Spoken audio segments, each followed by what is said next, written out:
My husband James brought me tea on an ordinary Tuesday afternoon.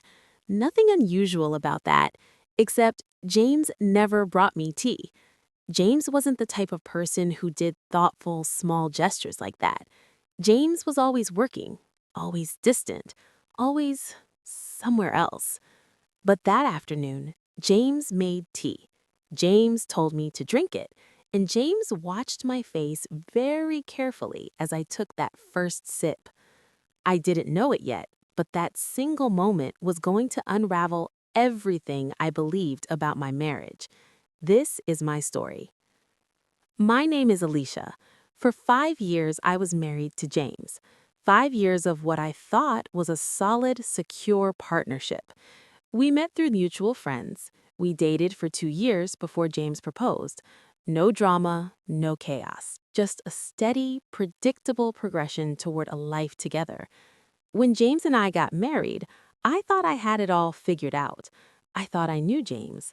I thought our marriage was built on honesty and trust. I thought I was safe. We had a beautiful house, good jobs, stability. Everything looked perfect from the outside, and most of the time on the inside, too. But looking back, I realized I was seeing what I wanted to see. I was missing what was right in front of me because I was too comfortable to look closely. There were signs, small ones that I dismissed. James was working late more often. James had his phone on him constantly. James seemed distracted even when we were together. James would step out of rooms to take calls. James's passwords had recently changed. I remember one night, James came home at midnight. James said the office had an emergency. I believed James. Why wouldn't I? We were married. Another time, I found a receipt in James's jacket pocket for a hotel downtown. When I asked James about it, James said it was for a work meeting. James was so casual about it, so believable. I kept telling myself, this is normal. Every marriage has these things. I'm being paranoid. But deep down, something in my gut was screaming at me. Deep down, I knew something wasn't right. I just didn't want to know what it was. It was 3 in the afternoon. I was in the kitchen making lunch when James came in. James was still in his work clothes, fresh from the office. James said, I made us some tea. It's herbal, very calming. I remember finding it odd. James never made tea. James drank coffee. Always coffee. Thank you, I said. I was genuinely touched. I thought, maybe James is being more thoughtful. Maybe James cares more than I give him credit for. James handed me the cup. James waited. James watched me hold it, watched me bring it to my lips, watched me take that first sip with such intensity that I felt uncomfortable. How does it taste? James asked. It's good, really good. But as I was sipping, something shifted in James's face, a kind of relief, a kind of release, a kind of I just did something important and I'm glad it's done expression. And in that moment, I realized James wasn't being thoughtful at all. James wasn't trying to be closer to me. James was trying to tell me something without actually saying it. One sip of that tea and everything became clear, not because of what was in the tea, but because of what James's face told me in that moment. James was watching me. James was waiting for me to drink. James needed me to drink that tea for a reason. And suddenly, all those small signs weren't small anymore. Suddenly, the late nights weren't about work. Suddenly, the hotel receipt wasn't about a meeting. Suddenly, the phone calls and the distance and the closed doors. Suddenly, it all meant something. James wasn't bringing me tea because James loved me. James was bringing me tea because James was about to tell me something, or worse. James was bringing me tea because James thought he needed to, because James felt guilty about something, because James was trying to soften me up for a confession James was about to make. I set the cup down. My hand was completely steady. My voice was completely calm. What's going on, James? I asked. And James just stared at me. James didn't say anything, but James didn't need to, because I already knew. James was having an affair. I didn't scream. I didn't cry. I didn't throw the tea across the room. Instead, I asked questions. Quiet questions. Careful questions. How long, James? James didn't answer. How long has James been doing this? 6 months, James finally said. 6 months. 6 months of me being blind. 6 months of James lying every single day. 6 months of James coming home to me and acting like everything was normal. Who is it? Someone from work, James said quietly. Do I know her? James nodded. I asked more questions, specific questions. I asked for details. I asked for names. I asked when. I asked where. I asked how many times. And with each answer, another piece of my marriage crumbled. But the worst part wasn't the affair. The worst part was realizing that James had been planning to tell me all along. James had made that tea as a ritual. James had watched my face to see how I would react. James was controlling the narrative. James was still, even in confession, trying to manage me. And the moment I realized that, the moment I understood that James didn't bring me tea out of guilt or love, but out of control, everything changed for me. I called my best friend Maya. I told Maya everything. Maya was furious. Maya wanted to confront James immediately. But I told Maya no. I need to understand the full scope of what's happening, I told Maya. Over the next few days, I went through James's phone. I found messages. I found photos. I found hotel reservations under fake names. I found lie after lie after lie. But more than that, I found something worse. I found evidence that James had been planning this all along. Conversations where James talked about needing an affair because James felt trapped, James felt bored, James didn't feel seen in our marriage. And suddenly, it became my fault in James's mind. My fault that James cheated. My fault that James felt the need to step outside our marriage. I realized then that James wasn't the man I thought James was. James was a man who could rationalize his own betrayal. James could make himself the victim. The more I discovered, the more I understood.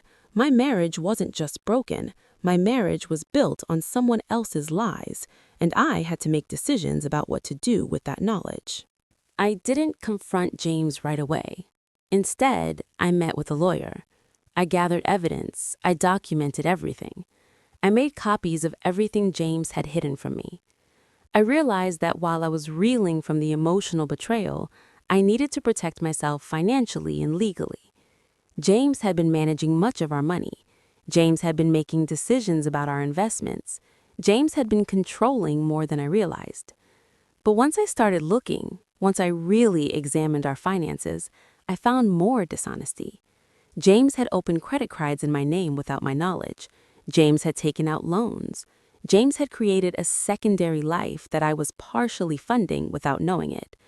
That tea wasn't just about the affair. That tea was about James trying to control the narrative before the truth came out completely. James knew I would eventually discover everything. James was trying to be the one to tell me, to manage my reaction, to maintain control. But I had already taken that back.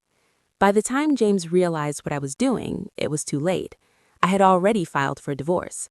I had already secured my finances. I had already taken every protective step I needed to take. James lost the ability to manipulate me the moment I stopped listening to James's version of the story and started trusting my own observations instead.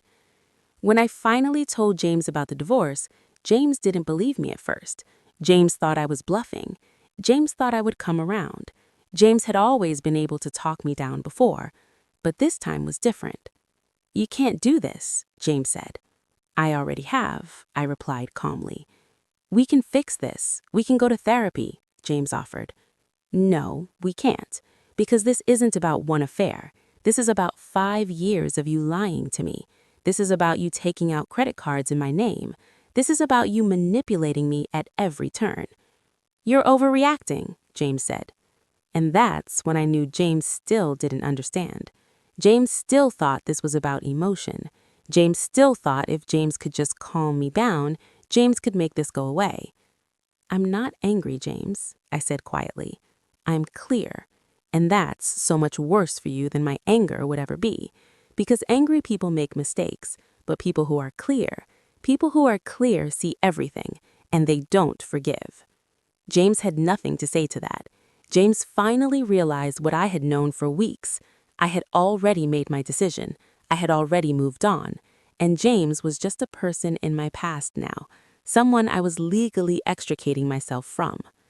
The tea had been James's last attempt to control the situation, and it had backfired completely. The divorce took 8 months. 8 months of lawyers and paperwork and negotiations. During that time, I didn't speak to James. I didn't respond to James's calls or messages. James tried everything: apologies, promises, threats. But I had already made my decision that afternoon with the tea. James lost me the moment James tried to control my reaction to James's betrayal. James lost me when James brought me that cup and watched my face like I was an experiment. James lost me when James needed me to drink the tea before James told the truth. Because in that moment, I understood that James didn't love me. James loved the idea of being married. James loved having someone to come home to. James loved the security of our life together. But James didn't love me. And once I knew that, there was nothing left to save. The day the divorce was finalized, I didn't feel sad. I didn't feel angry. I felt relieved. I felt clear. I felt like I could finally breathe again. Because the woman who would have stayed, the woman who would have fought to save that marriage, the woman who would have believed James's promises of change, that woman was gone. That woman had died the afternoon James brought her tea. It's been 2 years since James brought me that cup of tea. 2 years since my marriage ended. 2 years since I chose myself. I don't think about James anymore, not because I'm trying not to, but because James simply doesn't matter to me. James has become irrelevant in my story. James is just someone who was in my life once. What matters now is what I learned. I learned that my intuition was trying to tell me something all along. I learned that I ignored red flags because ignoring them was easier than facing the truth. I learned that love isn't blind. I chose to be blind. But most importantly, I learned that I am stronger than I knew. I learned that I could be betrayed by someone I loved and still stand. I learned that I could face the hardest truth and still move forward. I learned that quiet strength is more powerful than rage. The tea was James's way of trying to control me one last time, and instead, it became the moment that set me free. Because that one sip taught me something James never intended. It taught me that I could trust myself. It taught me that my instincts were right. It taught me that I didn't need James to tell me the truth. I could see it for myself. That's the real power. That's the real victory. My story isn't about James's betrayal. It's about my clarity. It's about the moment I chose to see what was right in front of me instead of what I wanted to see. And that's a story worth telling.